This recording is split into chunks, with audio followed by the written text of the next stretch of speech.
चलिए फ्रेंड्स, हम कंप्लीट करने वाले हैं आज ग्लैंड्यूलर एपिथेलियम। ठीक है, अब देखिए ग्लैंड्यूलर एपिथेलियम नाम से पता चल रहा है आपको कि ये कहाँ प्रेजेंट होंगे, ये ग्लैंड्स में प्रेजेंट होंगे। तो हमारा फर्स्ट पॉइंट यही बनता है कि प्रेजेंट इन ग्लैंड्स। ठीक है, अब देखिए इसके कुछ पॉइंट्स हैं वो हम देख लेते हैं क्या है।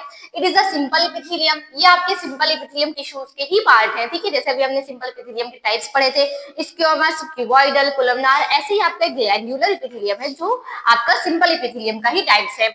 में कंटेन क्यूबॉइडल सेल और कोलमनार सेल। अब आपके जो ग्लैंड्यूलर एपिथेलियम है इसमें या तो क्यूबॉइडल सेल हो सकते हैं या तो कोलमनार सेल हो सकते हैं। ठीक है, अब देखिए नेक्स्ट क्वेश्चन, नेक्स्ट लाइन है आपकी, cells have great capacity to synthesise and secrete compound. Cells के पास कैसी कैपेसिटी होती है बेटा, उसके पास होती है वो एक कुछ ना कोई चीज सिंथेसाइज कर सकते हैं, कोई ना कोई कंपाउंड वो सिंथेसाइज कर रहे हैं और उसको सिक्रीट कर रहे हैं। अब वो सिक्रीशन जो है वो अपने अपने बेसिस पे कर सकते हैं, जैसे कि कोई सिक्रीशन वो डायरेक्ट ब्लड में कर रहे होते हैं या वो अपने डायरेक्ट टारगेट ऑर्गन तक कर रहे होते हैं। ये उनके on the basis of glands के पे डिपेंड करता है। अब चलिए हमारे पास क्लासिफिकेशन ऑफ ग्लैंड्स भी है जो टू टाइप्स में। पहले तो बेसिस है आपका नंबर ऑफ सेल्स। हमारे नंबर ऑफ सेल के बेसिस पे दो टाइप्स की ग्लैंड्स होती है, एक है यूनिसेलुलर ग्लैंड्स, दूसरी आपकी मल्टी सेलुलर ग्लैंड्स। अब देखो यूनिसेलुलर, यूनि मतलब सिंगल सेल। ठीक है, अब जो सिंगल सेल से मिलकर बनी होगी वो आपका क्या होगा, यूनिसेलुलर ग्लैंड्स होंगी। तो contain a single secretory cell. अब यहाँ पे जो सिक्रीटरी सेल मतलब जो सिक्रेशन बना रही है, सिंथेसाइज कर रही है, सिक्रीट कर रही है, वो सिर्फ एक ही सेल कर रही है, इसलिए हम इसको क्या बोल रहे हैं, यूनिसेलुलर ग्लैंड्स बोल रहे हैं। अब देखिए यहाँ पे आपका एग्जांपल क्या है एनसीईआरटी में, गॉबलेट सेल। गॉबलेट सेल जो है आपका यूनिसेलुलर ग्लैंड्स है। अब देखो ये सिक्रीट क्या करता है, इट सिक्रीट्स म्यूकस। म्यूकस का तो आपने नेम सुना ही होगा बेटा। तो जो म्यूकस है वो कौन सिक्रीट करता है, आपका गॉबलेट सेल सिक्रीट कराता है। ठीक है, और गॉबलेट सेल कैसा होता है, यूनिवर्सल यूनिसेलुलर होता है, सॉरी। अब देखिए multi cellular glands, multi cellular glands कैसी होती है, यहाँ पे बहुत सारे सेल्स मिलकर सिंथेसाइज करती है एक प्रोडक्ट को, एक कंपाउंड को। बहुत सारे सेल्स जब सिंथेसाइज कर रहे हैं, सिक्रीट कर रहे हैं, तब आपका मल्टी सेलुलर ग्लैंड्स होगा। Many cells synthesise and secrete a compound in a gland. एक ग्लैंड में बहुत सारी सेल्स जो हैं वो एक ही से एक कंपाउंड को सिक्रीट कर रही है, बना रही हैं, उसको क्या कहेंगे हम, मल्टी सेलुलर ग्लैंड्स बोलेंगे। जैसे आपका सलाइवरी ग्लैंड्स हो गया, लीवर हो गया, मेमोरी ग्लैंड्स हो गया, ये सभी आपके कैसे ग्लैंड्स है, मल्टी सेलुलर ग्लैंड्स है। तो आई होप कि आपको ये पूरा समझ में आया होगा कि क्लासिफिकेशन ऑफ ग्लैंड जो है नंबर ऑफ सेल्स के बेसिस पे कैसे होते हैं और कौन कौन से होते हैं। ओके, अब देखिए on the basis of ducts, ducts के बेसिस पे भी हमारे पास ग्लैंड्स की क्लासिफिकेशन है। यहाँ पे थ्री टाइप्स ऑफ ग्लैंड्स होती है, एक है आपके इंडोक्राइन ग्लैंड्स, एक है एक्सोक्राइन ग्लैंड्स एंड एक है हेटेरोक्राइन ग्लैंड्स। ठीक है, अब देखो एक्सोक्राइन ग्लैंड्स क्या होती है, डक्ट्स के बेसिस पे है, तो हम डक्ट्स के बेसिस पे ही देखेंगे मेन डिफरेंस। तो जिस ग्लैंड में आपकी डक्ट नहीं होती है, डक्टलेस ग्लैंड होती है, उसको हम क्या बोलते हैं, इंडोक्राइन ग्लैंड्स बोलते हैं। They pour their secretions directly into the blood.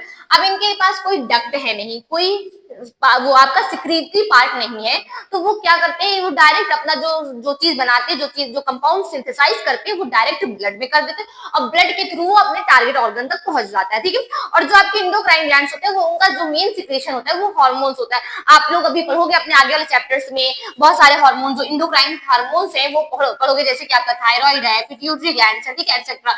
ये सभी क्या है, आपके इंडोक्राइन ग्लैंड्स है। ठीक है, जो आपके हार्मोन सिक्रीट करते हैं। अब देखिए एक्सोक्राइन ग्लैंड्स, इनके पास क्या है, इनके पास डक्ट होती है प्रॉपर, इनके पास डक्ट प्रेजेंट होती है। अब देखिए यहाँ पे यही फर्स्ट पॉइंट है हमारा कि इनके पास डक्ट प्रेजेंट है। उसके बाद अब देखिए डक्ट प्रेजेंट है तो ये तो फालतू में ब्लड में अपना वो जो सिक्रेशन है वो रिलीज नहीं करेंगे। क्यों करें भाई, जब उनके पास डक्ट प्रेजेंट है तो वो अपना सिक्रेशन ब्लड में क्यों रिलीज करें, वो डायरेक्ट टारगेट ऑर्गन तक करेंगे जहां पे उस सिक्रेशन की जरूरत है। अब देखो इंडोक्राइन के पास डक्ट नहीं, तो उनके पास वो स्पेशल अपनी पावर नहीं थी, तो इस वजह से उनको ब्लड का हेल्प लेना पड़ता था।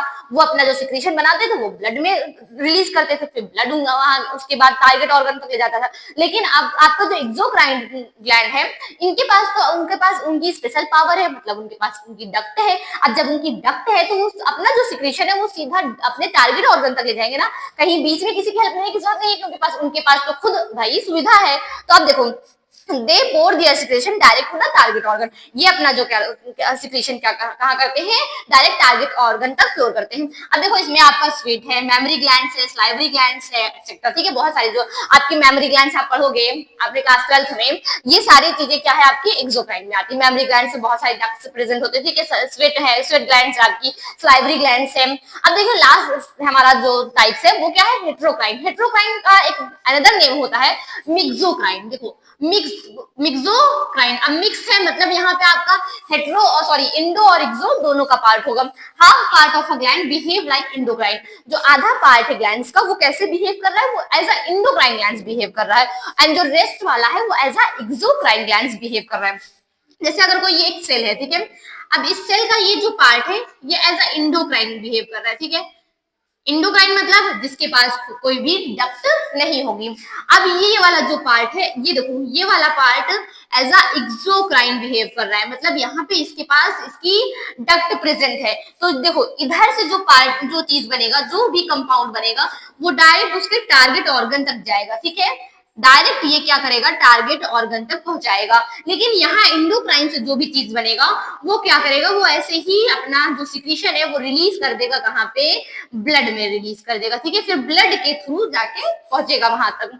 अब देखो, अब यहाँ पे जो ये हेट्रोक्राइन है इसका बेस्ट एग्जांपल आपके पास सिर्फ एक ही है जो है पैंक्रियाज, ठीक है, पैंक्रियाज ही आपके एनसीईआरटी में इसका एग्जांपल गिवन है, ठीक है। अब देखिए पैंक्रियाज में भी हम देखते हैं कौन वाला पार्ट हमारा इंडोक्राइन है, कौन वाला एक्सोक्राइन है, ठीक है। आइलेट ऑफ लंगरहंस, आइलेट ऑफ लंगरहंस बेटा 1% है आपका पैंक्रियाज में जो एज अ इंडोक्राइन बिहेव करता है। कैसे बिहेव करता है, एज अ इंडोक्राइन वाला पार्ट बिहेव करता है, ठीक है।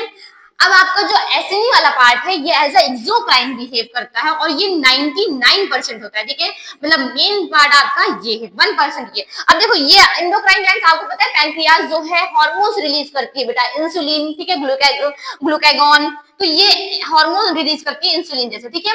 तो ये आपका इंडोक्राइन वाला पार्ट है और ये आपका एक्सोक्राइन वाला पार्ट, जैसे डाइजेस्टिव एंजाइम्स कुछ रिलीज होते हैं, ठीक है, आपको पता ही है। तो आई होप कि आपको पूरा ग्लैंडुलर एपिथेलियम समझ में आया होगा।